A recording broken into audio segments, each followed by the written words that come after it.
안녕하세요, 여러분. 새해 복 많이 받으십시오. 12월 5주차 부동산에 대해서 우리 1월 2일 날 제가 방송하게 됐습니다. 좀 늦어서 죄송하고, 일단 요번 한 해 새해 복 많이 받으시고, 뭐 행복한 한 해 되시기 기원 드리겠습니다.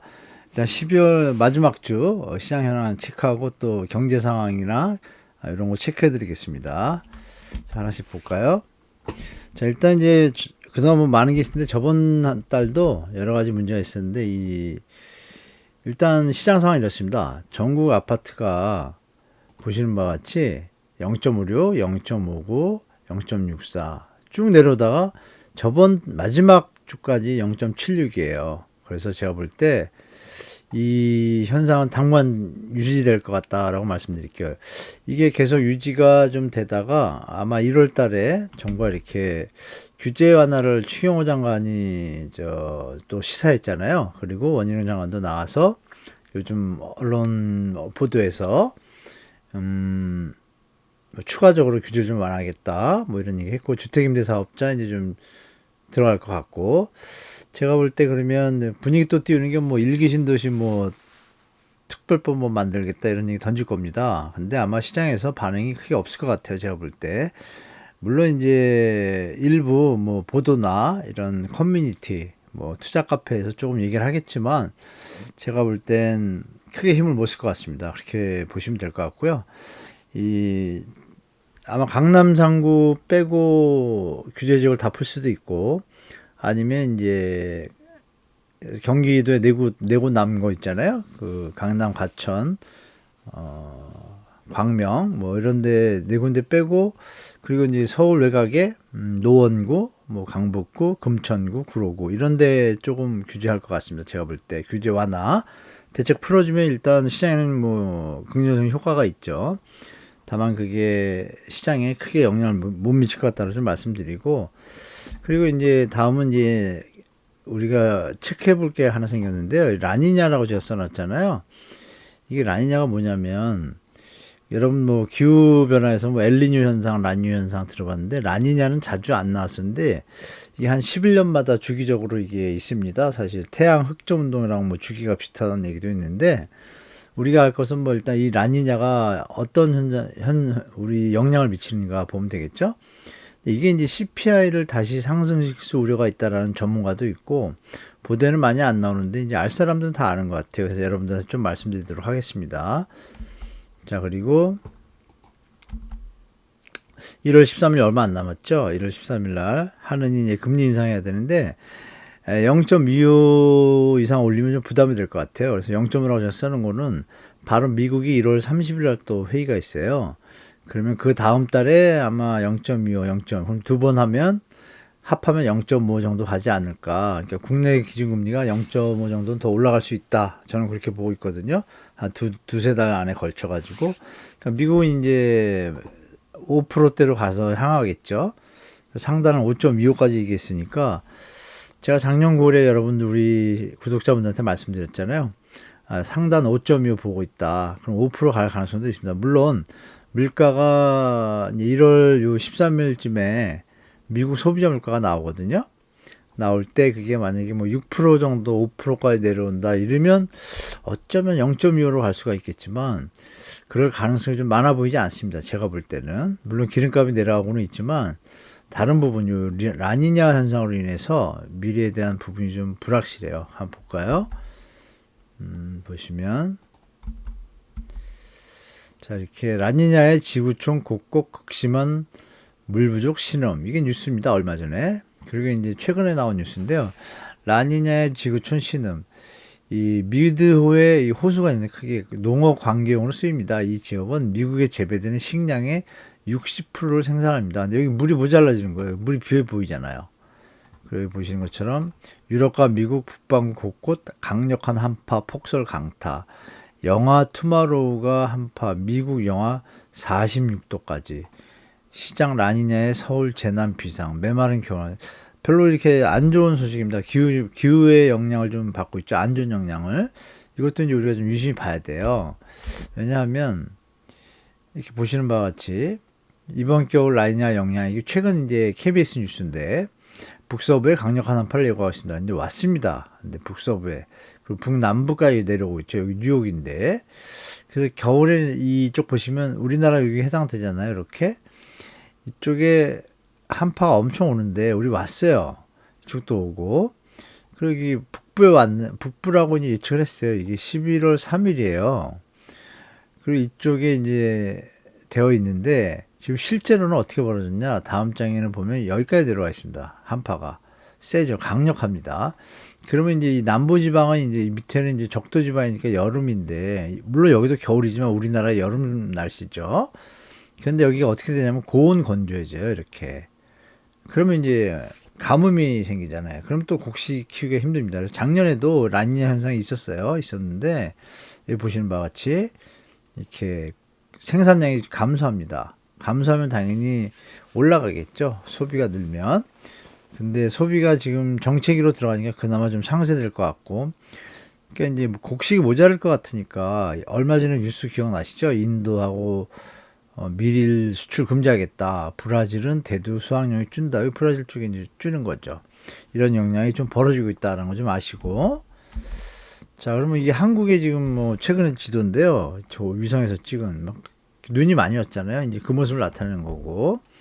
유럽과 미국 등 북반구 곳곳 강력한 한파, 폭설, 강타 이렇게 뜹니다. 그림 보시면 이렇게 강력한 한파가 이렇게 내려온다고 이렇게 미리 이제 보시면 여기 10에서 20도입니다. 빌로우, 노르말 10, 20도 이하로 다 내려갈 거다. 이게 뭐 대부분의 이 분위기다라는 거죠. 뉴욕까지 다. 그러니까 원래 아까 그리면 이쪽에 있었는데 여기까지 내려왔어요. 좀 크죠? 그리고 보시면 이제 여기 종류가 있어요. 이렇게 보시면 스노우 샤워, 레인 스노우 샤워, 샤워.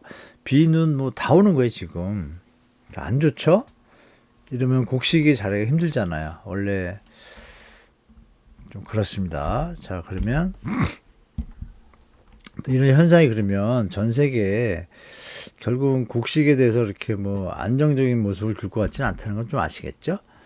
라니냐가 본격화될 경우 예상되는 혼란이라는 게 이제 이 가을 10월 달에 이렇게 나왔었어요. 그럼 보면 여기 보시면 장마, 건조, 한파 이게 양쪽에서 벌어져요. 우리 양극화 형상처럼 캐나다, 미국 겨울 한파로 가스 수요 증가, 미국 남부 가뭄으로 인해 옥수수 등 곡물 생산량 감소, 아르헨티나 등 남미, 브라질이 이미 줄이고 있고 대두 작황 감소, 호주 폭우로 인해 곡물 작황 안 좋아. 뭐 이런 일들이 이제 벌어지고 있다는 겁니다, 여러분. 우크라이나까지 겹쳤잖아요. 그래서 이 4대 곡창지대요, 이렇게.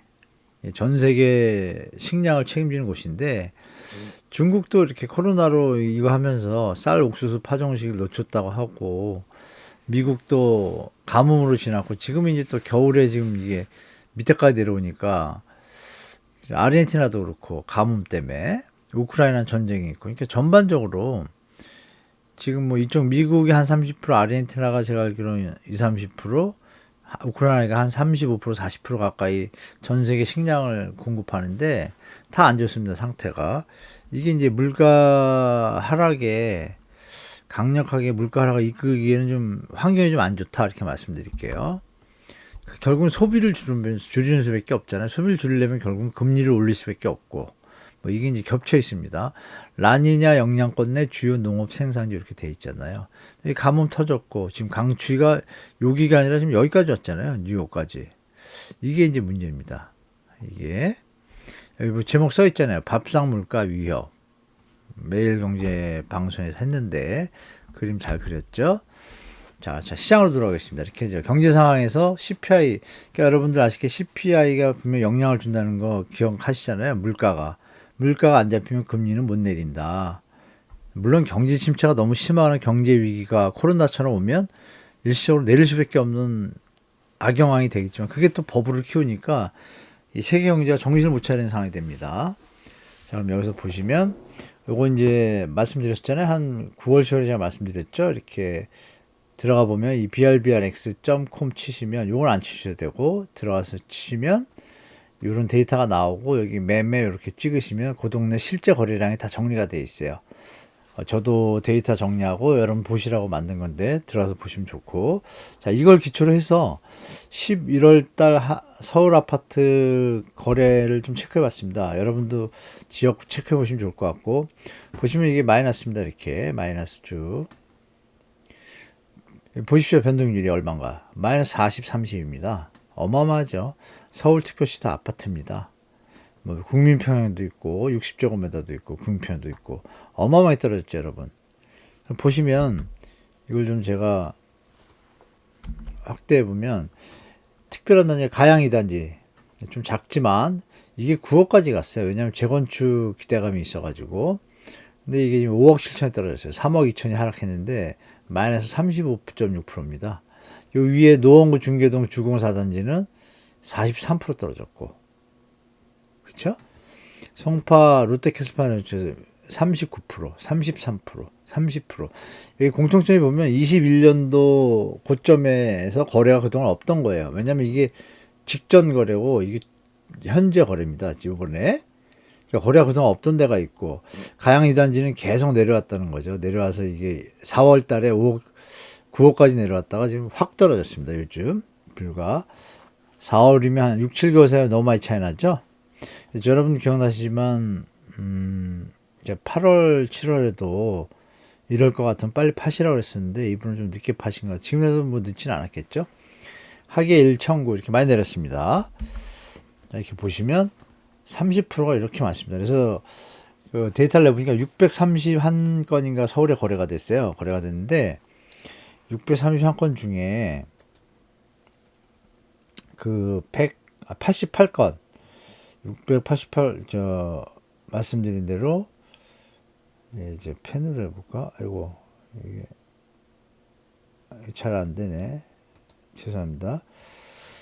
그 631건이 거래가 됐는데요.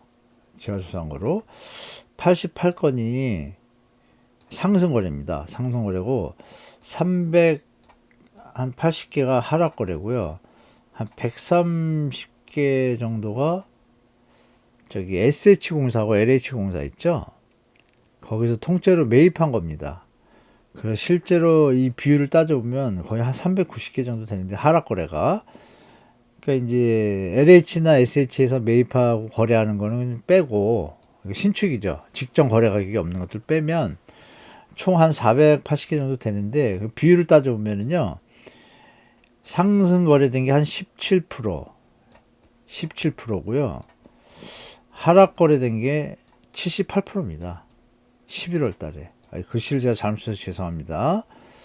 그러니까 어마어마한 양의 대부분의 물건들이 다 하락 거래가 되고 있다는 거예요, 여러분. 그러면 시장이 여러분이 생각하는 것보다 상당히 냉각되어 있다는 걸 알 수 있겠죠.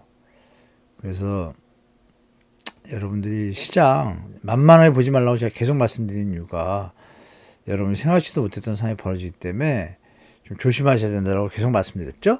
그리고 이제 우리 임차인이나 무주택자분들은 요즘 뭐 규제 완화 대책이 나와서 조금 불안하실 텐데 크게 걱정하실 필요 없는 것 같습니다. 제가 볼 때.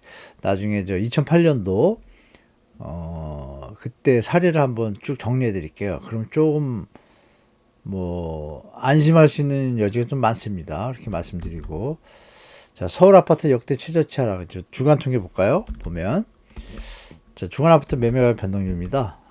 보시면 마지막 주죠. 12월 올해 들어오기 전에 또 다 하락했습니다. 역대 최저치를 또 갈아치웠습니다. 갈아치고 매매 가격이 전국적으로 이렇게 다 하락폭이 늘어났고 본격화되고 있습니다. 자, 전세 가격은 어떤가 볼까요, 여러분? 더 내려왔습니다. 하락폭이 더 크죠, 여러분? 다만 요 지방은 조금 많이 안 내려왔습니다. 그러나 서울과 수도권, 전국은 이제 흐름이 완벽하게 하방으로 확 틀었습니다. 대세를 거스를 수 없다고 보여지고, 자, 6대 강의시 볼까요? 6대 강의시도 매매 가격인데 보시면 어때요, 여러분? 뭐 이렇게 다시 올라가려면 좀 힘들겠죠. 다만 여기서 보이는 게 여기 있죠. 광주, 대전, 울산은 요즘 조금 강세입니다. 쭉 유지하죠. 물론 뭐 하락폭을 계속 유지하면서 가는 거죠. 여긴 더 늘어났고, 대전은. 그리고 울산도 좀 줄였습니다. 그동안 좀 내려왔으니까. 근데 이제 인천은 누님 말씀드리지만 이거 당분간 쭉 이렇게 가다 다시 회복되기 좀 시간이 오래 걸릴 것 같습니다. 자, 그리고 전세 동향 볼까요? 6대 강시 더 내려왔죠, 여러분. 수치가 마이너스 1%가 좀 보이잖아요, 여러분. 그리고 광주가 좀 강세입니다. 강세돼서 광주 시장 제가 다시 한번 파악해 드린다 그러는데 약간 최단에 좀 만들어 보도록 하겠습니다. 자, 0.67, 0.67 이렇고. 자, 그럼 서울입니다. 서초 강남 송파인데요. 송파는 그동안 많이 내려와 가지고 조금 둔화되는 모습을 보이고 있어요. 규제 완화 대책도 나왔고, 그리고 이제 강남은 그 하락폭 그대로 이제 이어가고 있는데 서초가 갑자기 툭 떨어졌습니다. 이렇게 마이너스 0.5로. 이게 이제 사실 강남구에 지금 개포 레지던스가 들어와서 역량이 여기까지 갔나, 뭐 요건 좀 제가 의아한데, 하여간 드디어 이제 훅 꺾였습니다. 서초가. 그러면 이제 용산이나 이런 데도 꺾였을까요? 한번 볼까요? 꺾였습니다. 여기 용산 보실까요? 용산 확 꺾였죠? 쭉 버티다가. 공통적으로 서울 아파트 매매 가격이 1110 대책 나올 때 다 이렇게 약간 하락폭을 줄이는 모습을 보였어요. 여기도 이렇게 올리고, 여기도 올리는데 다시 뭐 흰 모습으로 쭉 빠집니다. 특히 용산은 더 빠졌죠? 강동보다. 그전엔 강동이 쭉 더 빠졌잖아요. 이 앞에가. 근데 용산은 2주 사이에 푹푹 빠지고 있습니다. 드디어 용산 약발은 끝난 것 같아요. 제가 볼 때. 송파는 그동안 많이 빠졌기 때문에 조금 하락폭을 줄이고 있고, 여기서 보면 서초가 드디어 마이너스 0.5까지 이렇게 쭉 내려왔죠. 자, 그럼 전세 가격은 어떨까요, 여러분? 볼까요? 아, 이게 제가 인위적으로 만든 그림이 아니라 여러분 뭐 계속 보신 우리 구독자분들은 아시겠지만 제가 여기서 이렇게 그려왔었잖아요, 계속. 그전에는 그림의 하단이 이렇게 됐었어요. 근데 뭐 걷잡을 수시 내려오고 있습니다, 전세 가격이. 특히 서초 강남 이쪽은 제가 말씀드렸잖아요, 작년 연말에 여기 이제 입주 물량 터지기 시작해서 여기 역전세나 이제 많이 터질 겁니다, 여러분. 이게 시장에 큰 하방 압력을 줄 것 같아요, 제가 볼 때. 자, 이렇게 보시면 용산도 드디어 확 꺾였죠. 갑자기 서울 일대들이 지금 한 몇 주 전일까요? 한 달 전부터 확 꺾였습니다. 확 버티다 꺾인 겁니다, 드디어. 뭐 여러 가지 뭐 상승론자라든지 규제 완화 대책 갖고 펌핑하다 보니까 이 파시는 분들도, 전세를 놓는 분도 설마 했던 거죠. 근데 드디어 이제 본격화되고 있습니다. 이게 더 내려갑니다. 왜 더 내려가냐면 여러분 생각해 보세요. 2021년도나 2020년도 말에 2020년 7월에 임대차 3법 때문에 세입자한테 전가하느라고 전세 가격이 폭등했잖아요. 그럼 그때 가을이나 그해 21년도 봄에 계약한 분들은 고점에 이제 다 계약한 거예요. 대출 많이 받으셔가지고. 그분들 2년 만기가 언제예요, 여러분? 올해 이제 초입니다. 그러니까 1, 2, 3월 달에, 게다가 아까 제가 뭐라 그랬어요? 서초 강남에 물량 많이 나온다 그랬잖아요. 그런 일이 벌어지면 어떤 규제 대책이 나와도 못 버티고 제가 볼 땐 하방 압력이 더 강할 거라고 봅니다. 그림이 더 강하게 나온다. 뭐 뉴스에 이제 뭐 좀 나올 것 같아요, 제 생각에. 뭐 역전세, 역월세, 뭐 경매 이런 단어 좀 나올 것 같습니다, 제가 볼 때. 자, 미국의 상황인데요. 이게 미국 내년에 상반기죠. 이거 하프라고 돼 있잖아요. 퍼스트 하프. 상반기는 이제 43%가 경기 침체가 올 거라고 대답하고, 또 43%가 하반기에는 무조건 온다라고 보고, 9%는 소프트 랜딩이다, 연착륙될 수 있다, 이렇게 얘기합니다. CFO들이, 그죠? 그룹 회장들이. 그러니까 이 그림을 보면 경기 침체가 미국에 있다라고 보는 게 합리적이다라고 판단하는 게 좋을 것 같습니다. 이게 자식. 자, 그다음 그림은 이게 이제 모기지 금리가 이제 7.2%까지 갔다는 소식을 제가 전해드렸었잖아요. 그 뒤로 모기지를 갑자기 급격하게 주니까 모기지 업체들이 금리를 살짝 내렸습니다. 모기지 금리들이 수수료 덜 받는지 모르지만 내렸다가 여기 보시면 다시 올라갑니다. 6.54. 이 그림이 이렇게 크게 그려서 그렇지 결국은 6.5 최대 6%까지도 내려왔어요. 이렇게 내려왔다가 갑자기 팍 올라갑니다. 그러면 흐름이 좀 보이겠죠, 여러분? 그리고 이제 중요한 게 미국의 지금 오피스까지 지금 상태가 안 좋습니다. 여기 보시면 이렇게 빈 게 많고요. 이 보시면 여기 보시면 랩스라고 돼 있잖아요. 이게 CNBC 그저께 보던데요. 이 랩스가 뭐냐면 용도 전환을 얘기합니다. 이 좀 큰 오피스들이 218개 빌딩이 용도 전환을 했어요. 어떻게 했냐? 오피스에서 주택용으로 주거용으로 바꿨습니다. 바꾼 이유는 오피스 공실률이 너무 높아진 거예요. 아이러니한 거는 사람이 모자라서 구인난이라는데 그 사람들이 안 뽑히니까 사무실을 써야 되는데 쓸 필요가 없잖아요. 사람이 뽑혀야 쓰는데. 근데 그 공실이 지금 늘어나고 있어요. 역대 2009년이면 여러분 기억하시면 2008년 금융위기 이후잖아요. 그때 공실률에 거의 버금갑니다. 뭔가 이상하죠, 여러분. 뭔가 이게 경제가 시스템이 뭐 엉켰어요, 여러 가지. 여기다가 여러분 아시는 일본까지 여러분? 일본까지 지금 금리 올렸잖아요. 그럼 일본이 금리 올린다는 얘기는 일본 엔화도 강세인데 여러분이 하나 아실 게 일본 엔화 강세를 들어가잖아요. 그러면 엔캐리 트레이드라고 들어보시면 계실 거예요. 엔캐리 트레이드. 그러니까 엔화가 워낙 저렴하니까 빌려서 뭐 0%, 0.5%밖에 안 되니까. 그죠? 기준금리가 0%니까 0.5니까 뭐 1%, 2%밖에 안 되잖아요. 이자가. 빌려가지고 외국의 은행에 넣어도 돈이 불고 뭐 빌딩을 사도 돈이 불고 이러니까 투자를 많이 했어요. 해외 자산이 많아요. 그 돈 갖고 빌려가지고 한 사람들이 N을 갖다가 무역식으로 이제 투자를 한 거죠. 돈을. 뭐 한국에서도 한번 그런 적이 있었는데, 그러니까 N 금리가 올라가면 어떤 일이 벌어지냐면 그럼 팔아서 갚아야 되잖아요. 해외 자산을. 해외도 상태가 안 좋은데 이게 팔릴 때 원래 샀던 값일까요? 하락할 수 있잖아요. 100원에 샀던 게 70원으로 하락하면 본전도 못 건지는 데다가 이자는 더 늘어나고 파산이 있죠. 뭐 이런 또 희한한 유동성에 대한 변동성이 또 리스크가 좀 등장하게 되는 거예요. 그러면 일본 입장에서는 그 돈이 회수가 안 되면 또 어렵잖아요. 그러니까 일본은 그러면 또 엔화가 또 하락하면 수입 물가 올라가니까 엔화 방어하느라고 또 미국 국채를 털겠죠? 털면 미국은 또 가만히 있나요? 그러니까 이런 막 복잡한 생태계, 이 금융계 생태계, 경제 생태계가 지금 제가 개인적으로 볼 때 제가 경제 지식은 짧지만 전 세계가 빚 내고 돈 찍어가지고 여러분 아시잖아요. 로마 황제가 왜 망했죠? 돈 많이 찍어가지고 망했잖아요. 버블 터져가지고.